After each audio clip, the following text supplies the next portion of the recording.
Henry Mitchell sat by the small swimming pool in his backyard, watching his wife Jessica and their best friend Fred frolic in the surf of the Gulf of Mexico. In previous days, as he observed their playful antics, he would also take in his surroundings and feel an overwhelming sense of pride. He would reflect on how they had realized a significant part of their childhood dreams, escaping the cold, dreary winters of their birthplace in the frigid north to live a sun-drenched life in Florida. But today, his thoughts were far from their triumphant escape to this slice of paradise. Watching Jessica and Fred now filled him with unease, reigniting memories of rumors that had lingered since high school and persisted to this day. He ignored the serene beauty around him to focus solely on what was unfolding in the surf and sand. Up until the middle of last week, he had genuinely loved both Jess and Fred more than anyone else. He had entrusted them with his life, his happiness, even his soul. They were almost inseparable. If one was sad, they all were. If one was hurting, they all felt the pain. But now he realized that the trust and love he had placed in them were misplaced. Henry, Jess, and Fred had met on their first day of middle school, all assigned to the same homeroom. They quickly hit it off, forming a bond that lasted through high school and into college for Henry and Jess. Fred, on the other hand, was a quintessential slacker, a beach bum even before he had a beach to call home. He lacked ambition, always dressed like a surfer dude, and peppered his speech with surfer slang and drug culture jargon. Henry had never known Fred was involved with substances, but Fred was indeed well-versed in substance use and alcohol abuse. Despite his carefree lifestyle, women were inexplicably drawn to him, flocking around like bees to honey. Fred was a handsome, tanned young man who had a knack for saying the right things to women, and he could seduce nearly any woman he wanted. Until recently, Henry believed Fred had kept his desires in check when it came to his best friend's wife, but now he knew better. The trio had graduated high school together and applied to colleges in Florida, prioritizing location over reputation or degree programs. Accepted by the same college, they had moved in together to start their higher education. Fred, however, flunked out after just one semester and declared college wasn't for him. He relocated to the beaches near Fort Myers, Florida, living hand to mouth, while his friends completed their degrees, visiting them nearly every weekend and most summers. During Henry and Jess's college years, Fred worked various part-time jobs near the beach. He had stints with a pool company, local beachside businesses, and a beach rental shop, where he excelled. He could rent sand to an Arab, as Henry liked to joke, believing Fred's success lay in his surfer dude chatter that charmed tourists into making rentals or purchases. Fred primarily worked at a beach rental company owned by Henry's employer, which had a small retail store attached to a larger tool and equipment rental outlet where Henry worked. The store where Fred worked mainly sold used beach rental equipment, but also offered everything from chairs to swimsuits, sunscreen, and drinks. Jessica and Henry both pursued business degrees in college. Jessica specialized in marketing, while Henry had a dual major in management information systems and business management. Upon graduation, they quickly secured jobs. Henry started in the equipment rental industry for Fred's employer, swiftly rising to the position of store manager and acting as the owner's second in command. Jessica landed a role selling clothing at a beachside boutique and rapidly advanced to assistant manager. Remarkably, all three friends worked within half a mile of each other and saw each other daily. Given that Henry and Fred worked for the same employer, they often saw or spoke to each other several times throughout the day. Fred frequently made a point of telling Henry that he and Jessica had lunch together. With their businesses located on the same block, they even spent most of their breaks together. Rumors swirled once more about Fred and Jessica, but Henry chose to ignore them. After all, they had been friends since childhood, and he trusted both of them. Jessica had previously dated Fred, but deemed him unsuitable for marriage, ultimately choosing Henry. So, why should he worry? Fred had one true passion aside from women and the beach: Mustang automobiles. Whenever the conversation turned to cars, he was in the thick of it, especially if it involved the Ford Mustang. His first car was a Mustang, as were all his subsequent vehicles. Eventually, he saved enough to purchase a new Mustang, not just any Mustang, but a Shelby in ruby red metallic, with black accents. When he wasn't chasing girls or enjoying the beach, he spent his free time cleaning, pampering, and modifying his cherished Mustang. Jessica was the first to ride in his new car, and was frequently seen with him thereafter. Henry reminisced about the good times when he and his best friends would take road trips, go camping, or just hang out. Jessica had always been there for both of them, but she was his. She insisted she was just friends with Fred. However, it now seemed she had been more than just a friend back then. She never admitted to being a friend with benefits, but that apparently was the case and still was. It was only recently that Henry finally faced the truth of her disrespect and infidelity. He realized the rumors over the years were true. Henry almost regretted volunteering to deliver another set of rental scaffolding to a job site on the day he discovered the betrayal. Feeling bored, and with the renter's urgent request for immediate delivery, Henry agreed to take on the task.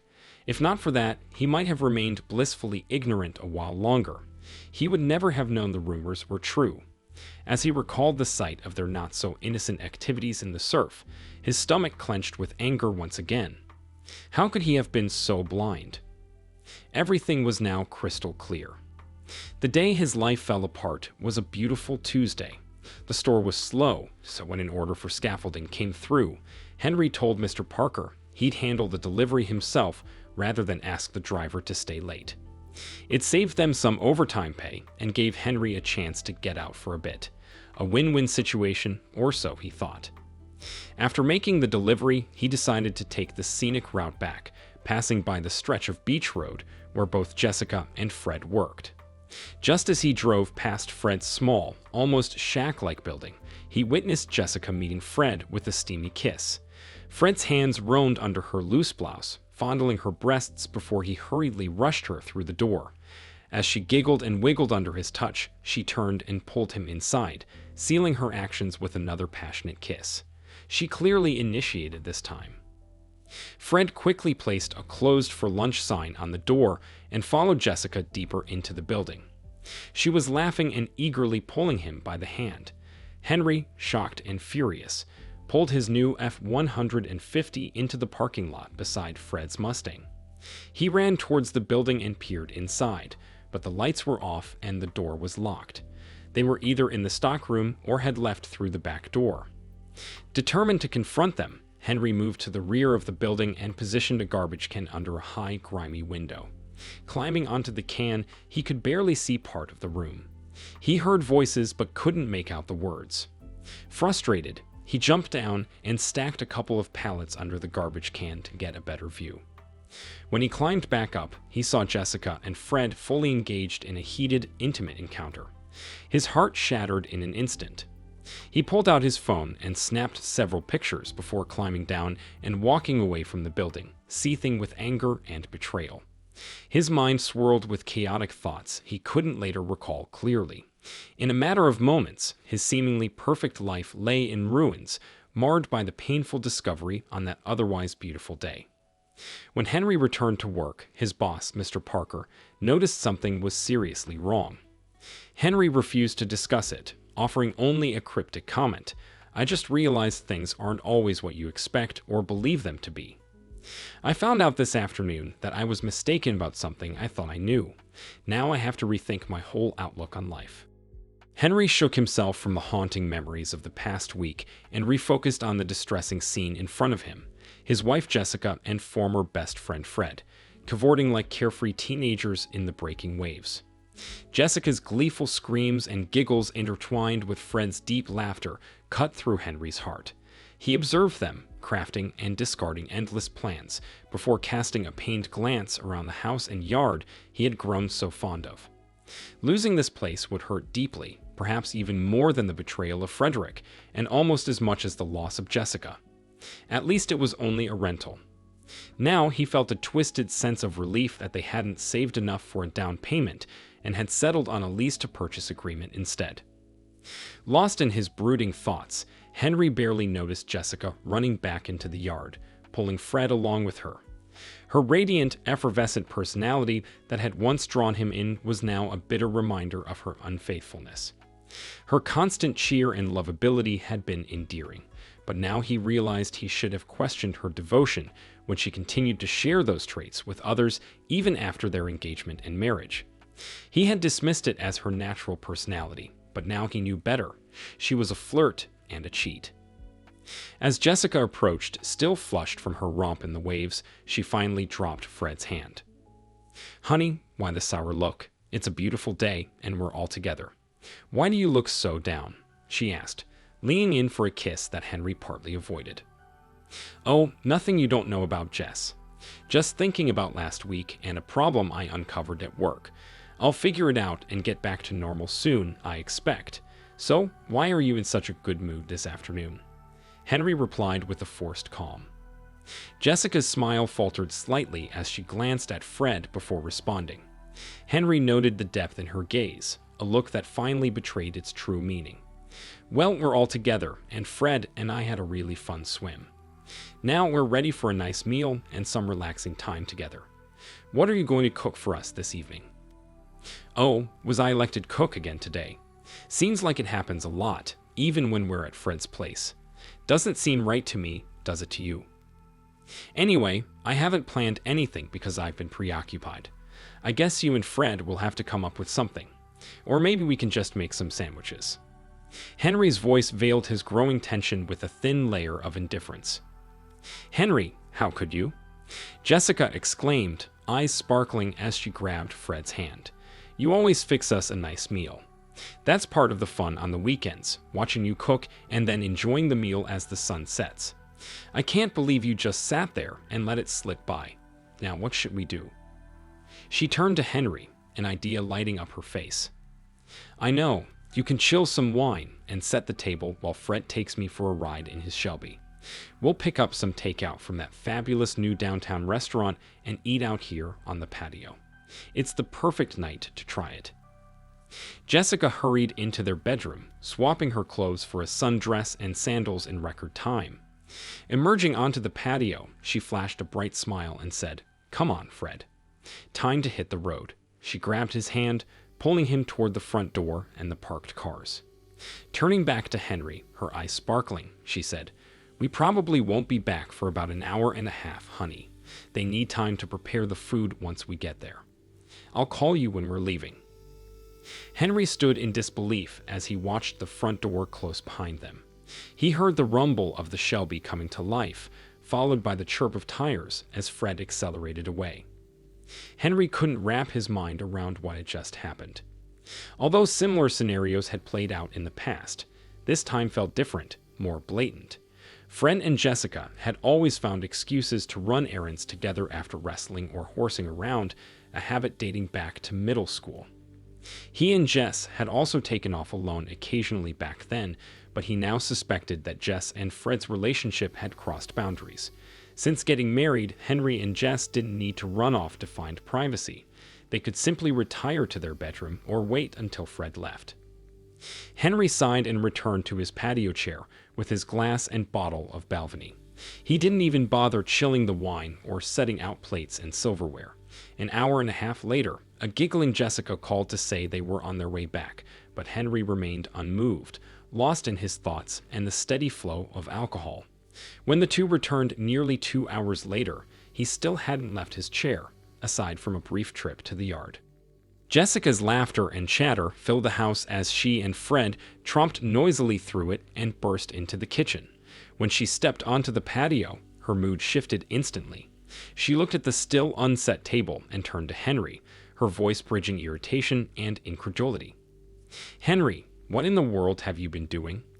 I thought you were going to chill the wine and set the table. It doesn't even look like you've moved since we left. What's wrong with you today? Hurry up and set the table. We're famished." Henry gazed at Jessica with a profound sadness, but chose to remain silent.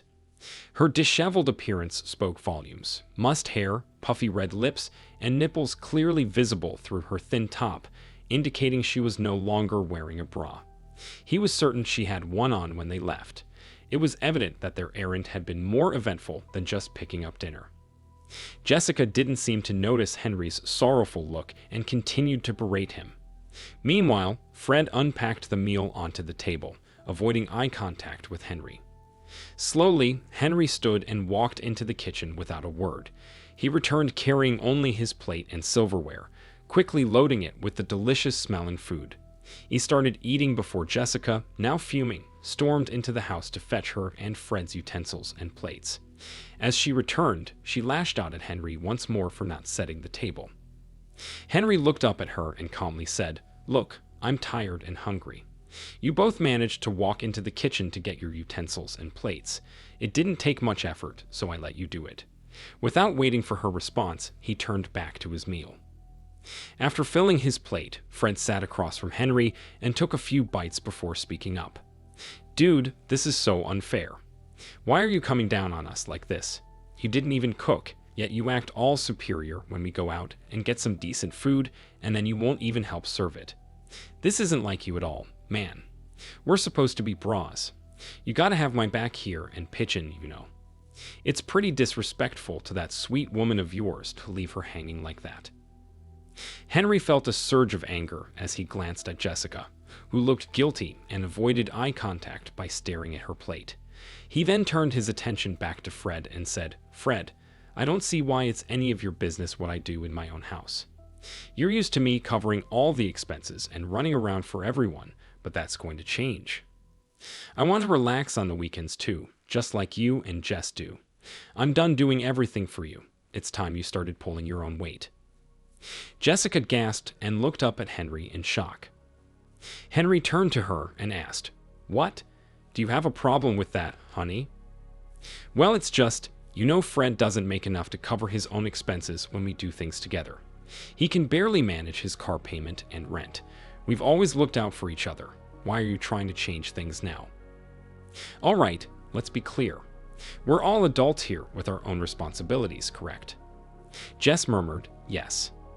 Therefore, when we're together, we should support one another, and when we're apart, we should bear our own expenses. When someone's a guest in a home, it's customary to offer help, though it's not mandatory to provide food for the host. What I've observed is that every time we gather, you and Fred enjoy yourselves while I handle all the cooking, serving, and cleaning. I'm also expected to cover the costs of the food. This setup is far from equal, and I'm tired of the disparity and unfairness in our relationship." Unsurprisingly, the evening devolved into heated arguments, accusations, and resentment. Henry wasn't ready to reveal his true reason for taking a firm stance on the friendship/relationship, but Jess and Fred sensed his anger. Over the next 2 weeks, Henry spent considerable time observing Jess and Frederick. He frequently caught them kissing and getting close, documenting their interactions during work hours multiple times each week. By his estimates, Jess and Fred were spending more time together than he and Jess ever did. By the end of the second week, Henry walked into the owner's office and said, "Sir, I've crunched some numbers over the past week and discovered a way to significantly boost our profits. I recommend closing the store and beach rental unit and letting Fred go." Mr. Baker shot Henry a sharp look, frowning. "I thought Fred was your friend, Henry. Why would you recommend closing his store and firing him? Couldn't we use another employee here at the rental center? Isn't that a better option than just terminating his job?" "In most situations, that might indeed be a better option, sir. However, in this case, it would be counterproductive," Henry responded, leaning forward to hand Mr. Baker a copy of his figures. "I have several reasons for my recommendation, sir. First and foremost is the store's performance. During the busy tourist season, it does well and adds to our bottom line. However, in the off-season, it doesn't even cover operating expenses. If we only operated the store from mid-April through mid-September, we would capture 89% of its annual profits. I recommend either leasing or selling the building and lot. Alternatively, we could operate only from April through September. I've provided financial details for both options. If we sell or rent the building, we could reserve a portion of the lot for a mobile store that operates during those 5 months, thereby generating higher profits when factoring in lease income. Moreover, selling the building would allow us to reinvest the funds into purchasing new rental equipment or increasing interest income. Lastly, keeping Fred employed would ultimately harm the business due to his personal life and work habits." Henry then slid an envelope toward Mr. Baker. I discovered that Fred has been closing the store during working hours to have personal rendezvous with a woman in a storage room. This amounts to theft from the business, as he continues to get paid for that time. I've documented 7 instances over the past 2 weeks where the store was closed for nearly an hour in the mid-afternoon, in addition to his authorized lunch break. These unauthorized closures have negatively impacted the business due to potential unknown lost sales and rentals. Additionally, I can no longer work with him. I'm not issuing an ultimatum, sir, but if he continues to be employed here, I will seek employment elsewhere. What? I can't believe this. You, Fred, and Jessica have been friends, no, closer than friends, for most of your lives. Yes, it seemed that way, at least on the surface, but I've recently discovered that things were not as I believed. Fred is certainly not my friend, and Jessica will soon no longer be my wife. The contents of that envelope explain why, sir. Mr. Baker frowned, casting a hard look at Henry before opening the envelope. As he looked at the first picture, he inhaled sharply. Skimming through the rest, he looked up at Henry. Son, I don't know what to say. I understand why you can't work with Fred, and why Jessica won't be your wife much longer. But I'm concerned about your desire to close the beach rental business. Is this a sound business decision, or is it driven by revenge? Henry sighed and replied, I anticipated you would think that, sir. While what happened between Jess and Fred undoubtedly influences my feelings, the decision is grounded in practicality. I believe any accountant would support my recommendation. That store is only marginally profitable each year, and the funds tied up in it could be better utilized elsewhere. My calculations show the operation only contributes about $600 per month on average to your bottom line. Renting out the building or investing the sale proceeds would yield far greater returns. The business accounting firm reviewed Henry's assessment and found it accurate. In fact, their evaluation was even more critical. Factoring in everything, including the depreciation and insurance Henry had overlooked, continuing to operate the store resulted in a net loss. Consequently, the store was closed and Fred was dismissed. On the day of Fred's termination, Henry instructed his attorney to serve Jessica with divorce papers. He spent the morning moving out of their rented house and into a small apartment within walking distance of his job. While he was at work that day, Jessica called. Though he hesitated to answer, he decided it was best to get the unpleasant conversation over with. His stomach churned as he answered, Hello, Jessica. What do you want? He braced himself for the inevitable tirade about the divorce. Instead, she asked, Did you know about this mess? Why didn't you tell us that Brad, Mr. Baker, was going to close the beachfront store and fire Fred? I thought we were all friends. How could you let this happen? Couldn't you at least have convinced Brad to transfer Fred to your store? He was already struggling with rent and car payments. Now he has no income. I've told him he can move in with us until things get better. Can you come early to help him move? No, I don't think so. Mr. Baker and I visited the store several times during business hours and found it closed. Fred was nowhere to be found. The store wasn't even breaking even, so Brad decided to close it. As for helping Fred move, there's no way I'm doing that. I have to go. About 30 minutes later, Jessica called again. This time Henry answered, wishing he hadn't. She started screaming as soon as she heard his voice. Henry, how could you? You got Fred fired, didn't you? And now you're divorcing me. How could you do this? We've been together forever, and now you're just dropping us and cutting us out of your life. Well, Jess, how could you cheat on me? How could you sleep with him and not expect me to leave you both? What? I didn't cheat on you. I never have and never will. What made you think that? Maybe because I have pictures of you and Fred together. Maybe because I saw you kissing him. Maybe those things made me think you were cheating. Henry, I have never, not once, allowed another man or woman to do that. Not once. Then what did you do with Fred? It wasn't cheating? Well, I suppose it was, but I prefer to think we were making love just like you, and I do. Oh, Henry, how could you? Henry, I thought you understood. It's always been the three of us. We've been together since grade school. You know I've loved you both dearly. You've both told me and each other you love us. Henry, you've always known Fred, and I share something special, just like you and I do. Surely you're not divorcing me because of Fred. Honey, I love you. I love Fred. I've always known I would marry you. Fred needs us to live, and we need Fred to be happy too. If you loved Fred enough to sleep with him, why did you marry me? You are more stable. You can support the children better when we have them. Fred can't even pay it his own way, but he's special to us. The three of us make a great team, and will be so good with the children when they come. Fred can teach them how to live and love life. I can mother and nurture them, and you can teach them responsibility and work ethics.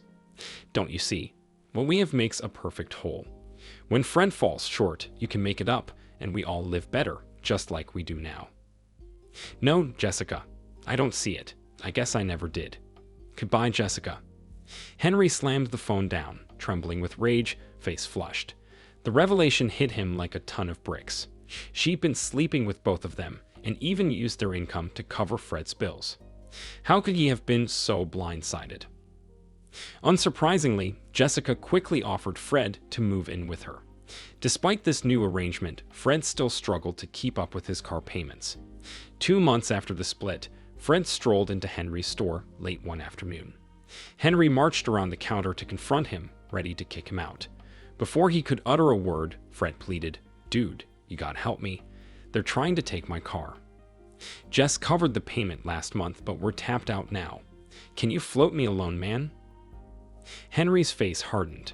"You slept with my wife, proved you were never my friend, and now you have the nerve to ask me for money for your damn car? Get out before I beat the crap out of you." "Whoa, dude, chill with the bad vibes. Sure, I was with your wife, but you were nailing mine too. She was with both of us. We thought you knew and were cool with it. But this is different, man. We've always had each other's back. I need your help bad, dude. We can deal with everything else later." Henry paused, then smiled. "Maybe I can help you after all, Fred. Let me clock out, and we can go to your bank and handle this." Fred's face lit up. He clapped Henry on the back, grinning. "Righteous, dude. I knew I could count on you." They arrived at the bank holding the loan on Fred's car and asked to see a loan officer. Once seated, the officer asked how she could assist. Henry spoke up. "I understand you hold the loan on Fred Robinson's Mustang. He's behind on payments, and you're looking at repossessing it. I've agreed to take over the payments to prevent that. Is that okay?" "Well, I'm not sure." Fred interrupted. "Whoa there, dude. I didn't say I was giving up my ride. I just needed a loan to cover the payments." Henry turned to the loan officer. "Excuse us for a moment, please. I need to explain this to Fred." He pulled Fred aside. "Fred, I'm putting the loan and car in my name so I can make the payments. This way, we handle the car situation and you avoid any credit issues." Fred relaxed, then smiled. "Oh, cool. Right on. Let's get it done." The loan officer took Henry's information and ran a credit check. She smiled when she finished. "I see no issue with you taking over the payments on Mr. Robinson's car, Mr. Mitchell. I can also handle the title transfer for you to submit to the state. Let me complete a few forms and get some signatures, and we'll sort everything out." She quickly left to fetch the paperwork. After she left, Fred straightened up and turned to Henry. "Dude, what's this about changing the title to your name? I told you I can't lose my ride." "Relax, Fred. For this to be legal, the banks and the government require it. You know how it goes. It's their way or the highway." Fred sighed in relief. "Yeah, I don't get any of their rules. I was just worried about my ride. We're cool." In about 45 minutes, Fred had signed over his car to Henry, who promptly paid the overdue amount. Once they were in Henry's truck, Fred reverted to his old self, testing Henry's patience. Back at the store, Fred darted out of the truck, heading straight for the driver's side.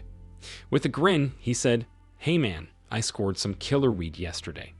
Let's go roll a couple of G's and celebrate. I've got a dime bagged in the car." "I can't right now, Fred. I need to finish the paperwork for your car," Henry replied. "Oh, cool. I thought we were done with that." "Yeah, hurry up so I don't lose it, man. Catch you later, dude." Fred lit up a joint before driving out of the parking lot. Henry followed shortly after, heading to the DMV to complete the transfer of Fred's car title. Henry was so pleased with his subterfuge that he was nearly dancing with joy.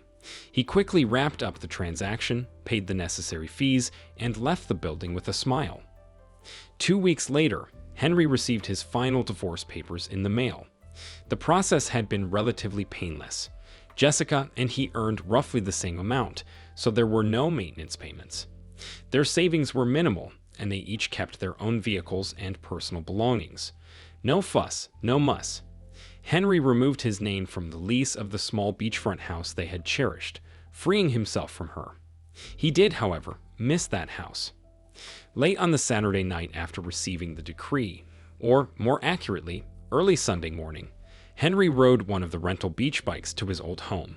Quietly and cautiously, he unlocked the door. Luckily, Jess hadn't changed the locks or asked for the key back, and slipped inside. He smiled when he saw what he expected, the keys to the Mustang on the table. He picked them up quickly, but then had another thought. I wonder where the other set of keys is. He moved to the cabinet where Jess always kept her purse, and found the Mustang key fob on her keychain. He took it too and exited the house as quietly as he had entered. Henry walked up to the Mustang in the driveway and opened the door. Now came the tricky part. He needed to start and drive it away with minimal fuss. The car was notoriously loud. He grimaced when he turned the key, though he couldn't deny how great the engine sounded. As quietly as possible, Henry backed out of the driveway and drove down the street toward his home.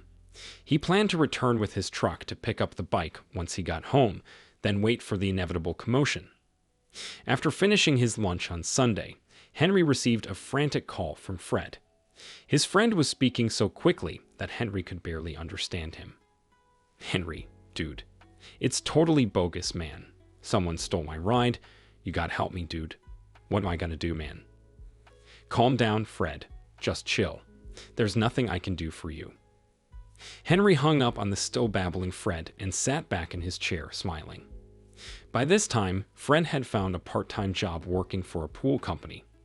During the following week, Henry made a point of driving the Mustang past the business address when Fred should be getting off work. On Thursday, he arrived just as Fred was getting into Jessica's car for the trip home. Henry smiled to himself and honked the horn as he cruised past the two lovers. He could hear Fred's scream of hatred even over the rumble of the engine. With a satisfied grin, he revved the car a little more and disappeared into traffic before Jess could pull onto the street. Late Saturday morning, Henry was waxing his Shelby when a city patrol car pulled up behind him. The officer approached and asked, "Aren't you Henry Mitchell?" "Yes, officer, I am." "Is there a problem?" Henry responded. "Is this your vehicle, sir?" the officer inquired. "Yes, it is," Henry said, chuckling. "Well, it's partly mine and partly the bank's." The officer's expression turned serious. "Do you have the registration and proof of insurance, please?" "Sure thing." "Just a moment," replied Henry. He reached into the glove compartment, retrieved the requested documents, and handed them over. "Is there a problem, officer?" he asked again. "I'll just be a moment," the officer said, walking back to his patrol car to run the information. A few minutes later, he returned and handed the paperwork back. "We received a report from a Mr. Frederick Robinson that his vehicle was stolen. The vehicle identification number he provided matches this one. He claims he saw you driving it and wants us to recover it. The registration and DMV records verify you own this vehicle. Can you explain?" Henry smiled and leaned against the car. "Well, Mr. Robinson couldn't keep up with the payments, so I took over to help maintain his credit. We went to the bank, and I took over his loan and ownership of the vehicle. I'm not sure what his problem is, but he might have been high during the deal or when he reported it stolen. We were friends, but after my divorce, he sided with my ex-wife, so we're not as close. I allowed him to use the car for 2 more weeks before taking it from his place, giving him time to make other arrangements." "So you're saying he's possibly using substances and causing trouble because of your divorce?" the officer asked. "No, sir. I don't know nor care how he feels about the divorce. I'm just saying substances might explain his memory lapse regarding the car sale." "Okay, sir. Sorry to bother you," the officer concluded. Sunday afternoon, Henry was lounging by the pool when Jessica and Fred barged in. Before he could react, they flipped his chair, sending him onto the hot concrete. "Dude, why did you steal my ride?" "I need the car back. Give me the keys," Fred demanded. "Look, you came to me for help. I took the car to prevent it from being repossessed. You signed it over to me. Now I have a sweet ride, even if it's not an F-154X4. It's a real chick magnet, you know. Fair is fair. We both got a decent vehicle out of the deal, and I got a Mustang for my wife. Seems like I came out ahead. At least I don't have to worry about the Mustang running off with another man." Jessica shrieked and then started crying silently. Fred glared at Henry. "Man, that's totally cold." Henry glanced up at them and said, "Yeah, it is what it is. Now get out of here before I call the cops. I don't want to see either of you again." Thank you for watching this video to the end. If you liked it, please like it and subscribe to the channel. See you soon.